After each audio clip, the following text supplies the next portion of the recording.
എല്ലാവർക്കും നമസ്കാരം. ഇന്ന് നമുക്ക് വിയർപ്പ് നാറ്റത്തിനെ കുറിച്ച് നോക്കാം. നമ്മുടെ ശരീരത്തിലെ ഏറ്റവും വലിയ അവയവമാണ് സ്കിൻ എന്ന് പറയുന്നത്. അതിലൂടെ പുറന്തള്ളപ്പെടുന്ന വേസ്റ്റാണ് വിയർപ്പിലൂടെയാണ് ശരീരത്തിൻ്റെ ഒരു വേസ്റ്റ് ഒരു മലത്തിലൂടെ പോകും, മൂത്രത്തിലൂടെ പോകും, വിയർപ്പിലൂടെ പോകും, ശ്വാസത്തിലൂടെ പോകും. ഈ 4 കാര്യത്തിലൂടെയാണ് ശരീരം വേസ്റ്റിനെ പുറന്തള്ളുന്നത്. എന്നാൽ സ്കിൻ ഏറ്റവും വലിയ അവയവമാണ്. നമ്മുടെ ശരീരത്തിൽ എവിടെയൊക്കെയാണോ ഇതുള്ളത്, കെമിക്കൽസ് ശരീരത്തിൽ വേസ്റ്റ് ഉള്ളത്, അത് മുഴുവൻ പുറത്തു പോകാൻ സഹായിക്കുന്നതാണ് സ്കിൻ എന്ന് പറയുന്നത്. എന്നാൽ ഇന്നെന്താണ് എല്ലാവരും ചെയ്യുന്നത്? സ്കിന്നിൽ പലവിധ ലോഷനും കാര്യങ്ങളൊക്കെ പുരട്ടി ആ സുഷിരങ്ങളൊക്കെ അടച്ചു വെക്കുകയാണ് ചെയ്യുന്നത്. ശരിക്കും എന്ന് വെച്ച് കഴിഞ്ഞാൽ ഇന്ന് നമ്മൾ വേർക്കുന്നില്ല. വേർക്കാൻ നമുക്ക് മടിയാണ്. നമ്മൾ AC വീട്ടിൽ വെക്കും. അതുപോലെ തന്നെ പണിസ്ഥലത്തായി ജോലി സ്ഥലത്തായിക്കോട്ടെ, കാറിലായിക്കോട്ടെ ഒക്കെ AC വെച്ചിട്ട് പോകുന്നൊരവസ്ഥയാണുള്ളത്. ഇപ്പോൾ നമ്മുടെ അധ്വാനിക്കുന്ന ഒരു ജനവിഭാഗമല്ല പണ്ടത്തേനേക്കാളും. അപ്പോൾ നമ്മൾ എന്ത് വേണമെന്ന് വെച്ച് കഴിഞ്ഞാൽ സ്വാഭാവികമായിട്ട് വേർക്കാൻ വേണ്ടിയിട്ട് ശരീരത്തിനെ വിടണം.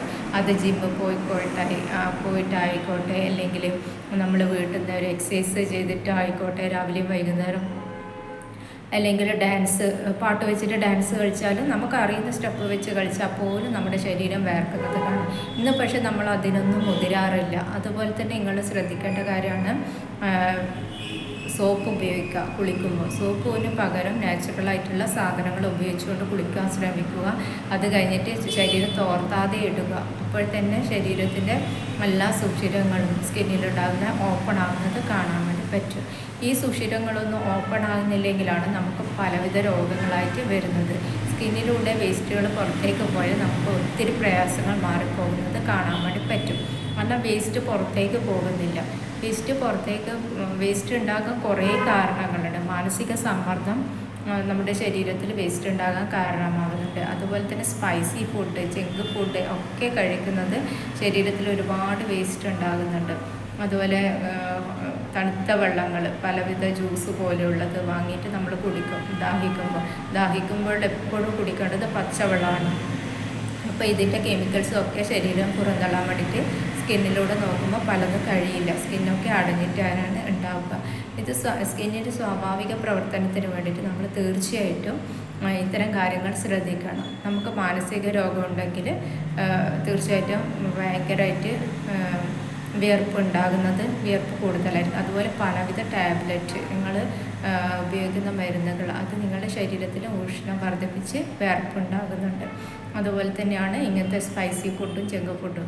പ്രത്യേകിച്ച് ഈ ചൂട് കാലത്ത് നല്ല നാച്ചുറലായിട്ടുള്ള കഞ്ഞി പോലുള്ളതും നിങ്ങൾക്ക് കഴിക്കാൻ പറ്റിയ അധികം ഫ്രൈഡ് ഐറ്റംസ് കുറച്ച് ഫ്രൂട്ട്സുകളൊക്കെ സലാഡുകളൊക്കെ അതിൽ ഉൾപ്പെടുത്തിയാൽ തന്നെ നമുക്ക് ഒരുപാട് മാറ്റം വരുന്നത് കാണാൻ വേണ്ടി പറ്റും. വിയർപ്പ് നാറ്റം ഓട്ടോമാറ്റിക്കലി പോകുന്ന കാണാം. ഒരുപാട് ഉള്ളിലേക്ക് കൊടുക്കുന്നുണ്ടാകുന്ന ആ വേസ്റ്റ് ഇങ്ങനെ ഒരു മണമായിട്ട് പുറത്തേക്ക് പോകുന്നത്. ആ വിയർപ്പ് നാറ്റം കുറയാൻ വേണ്ടിയിട്ട് നിങ്ങളുടെ ഫുഡിലൊന്ന് ശ്രദ്ധിച്ച്. ഇനിയിപ്പോൾ ഓവറായിട്ട് വിയർക്കുന്നവരുണ്ട്. ചിലപ്പോൾ കൈകാല് മാത്രം വിയർക്കുന്നത്, അതുകൊണ്ട് ജോലി ചെയ്യാൻ പറ്റും. അങ്ങനത്തെ അവർക്ക് ട്രീറ്റ്മെൻറ്റിന് വന്ന് ട്രീറ്റ്മെൻറ്റ് ചെയ്താൽ ഒത്തിരി മാറ്റം ഉണ്ടാകും. അക്യുപഞ്ചർ ചികിത്സ തേടിക്കൊണ്ട് നിങ്ങൾക്ക് നിങ്ങളുടെ ആ ഒരു ചിട്ട 4G പാലിച്ച് തന്നെ നിങ്ങൾക്ക് വിയർപ്പ് നാറ്റം എന്നുള്ള ആ ഒരു അവസ്ഥ മാറുന്നത് കാണാം. നന്നായിട്ട് വിശക്കുമ്പോൾ നിങ്ങൾക്ക് ഇഷ്ടമുള്ള ഭക്ഷണം കഴിക്കാം. പിന്നെ അടുത്ത വിശപ്പ് വരുമ്പേ കഴിക്കണ്ട. അപ്പോൾ കൂടുതൽ കെമിക്കൽസ് ശരീരത്തിൽ അടിയാണ്ട് നിൽക്കുകയും നിങ്ങളുടെ ആ ഒരു വിയർപ്പ് നാറ്റം എന്നുള്ള അവസ്ഥ മാറുകയും ചെയ്യും. അതുപോലെ സ്കിന്നിനെ കെയർ ചെയ്യുന്ന നാച്ചുറലായിട്ടുള്ള വസ്തുക്കൾ മാത്രം ഉപയോഗിച്ചായിരിക്കണം. ഇതുപോലത്തുള്ള കെമിക്കൽസ്, ലോഷൻസ്, ഇങ്ങനത്തെ കാര്യങ്ങളൊക്കെ ഉപയോഗിച്ച് മരുന്നുകളൊന്നും ഉപയോഗിക്കാത്ത ഒരാളാണെങ്കിൽ, സ്ട്രെസ് എല്ലാം കുറഞ്ഞൊരു വ്യക്തിയാണെങ്കിൽ തീർച്ചയായിട്ടും നിങ്ങൾക്ക് വിയർപ്പ് നാറ്റം ഉണ്ടാവില്ല. എനിക്കൊക്കെ ഒരുപാട് വിയർപ്പ് നാറ്റം കൊണ്ട് ഞാൻ ആദ്യമൊക്കെ ബുദ്ധിമുട്ടിയിരുന്നു. പക്ഷേ അക്യുപഞ്ചറിൽ വന്നതിന് ശേഷം ഒരു പ്രശ്നമില്ല. നല്ലൊരു വിയർപ്പ് നാറ്റമൊക്കെ തന്നെ പോകുന്നത് കാണാം. നാച്ചുറലായിട്ട് ഒരു കാര്യവും സോപ്പ് പോലെയുള്ള ഒരു സാധനം ഞാൻ പിന്നീട് ഉപയോഗിക്കാറില്ല. അതുതന്നെയാണ് എൻ്റെ ആ ഒരു വിയർപ്പ് നാറ്റം കുറയാൻ വേണ്ടിയിട്ട് സഹായകമാക്കുന്നത്.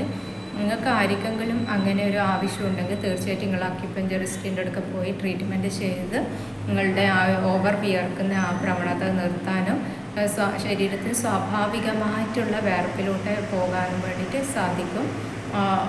വിയർപ്പ് നാറ്റവും താരതമ്യേന കുറഞ്ഞു വരുന്നത് കാണാൻ വേണ്ടി പറ്റും. Okay, thank you.